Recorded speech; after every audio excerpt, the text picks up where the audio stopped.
दुष्यंत भारतीय पौराणिक परंपराओं में एक महत्वपूर्ण राजा थे, लेकिन उनकी कहानी को पहले उनकी दुल्हन शाकुंतला की उत्पत्ति के बारे में बताए बिना नहीं बताया जा सकता है।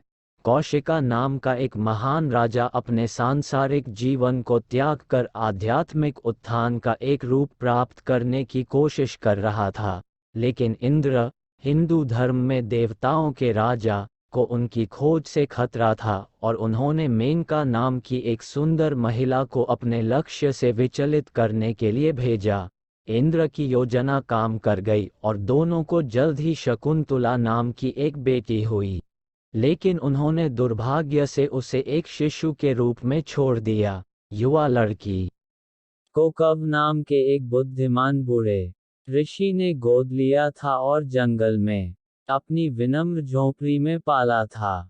एक दिन जब लड़की बहुत बड़ी हो गई थी, राजा दुष्यंत जंगल में शिकार कर रहे थे और उसके निवास पर आए। दुष्यंत को जल्दी से उस युवती से प्यार हो गया और उसने उससे शादी करने के लिए कहा।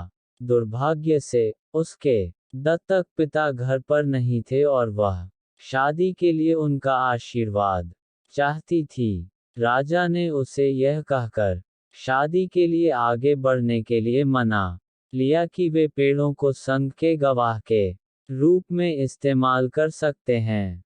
शादी के बाद राजा ने दावा किया कि वह पहले उसके पिता से बात किए बिना उसे ले जाना सही नहीं लगेगा, इसलिए उसने उसे छोड़ दिया। हालांकि वह उसे गर्भवती करने के लिए काफी देर तक रुका रहा।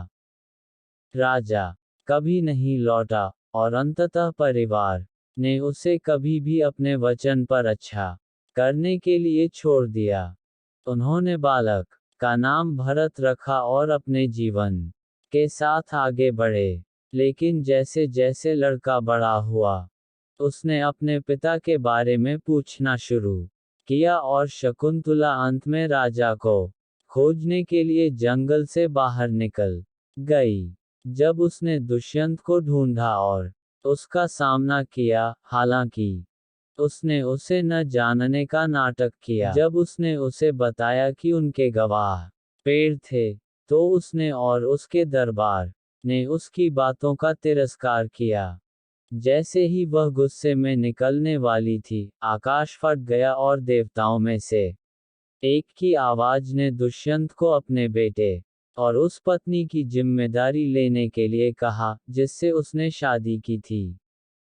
एक दैवीय शक्ति को क्रोधित न करने के लिए राजा ने अंततः शकुंतला और भरत को अपना मान लिया।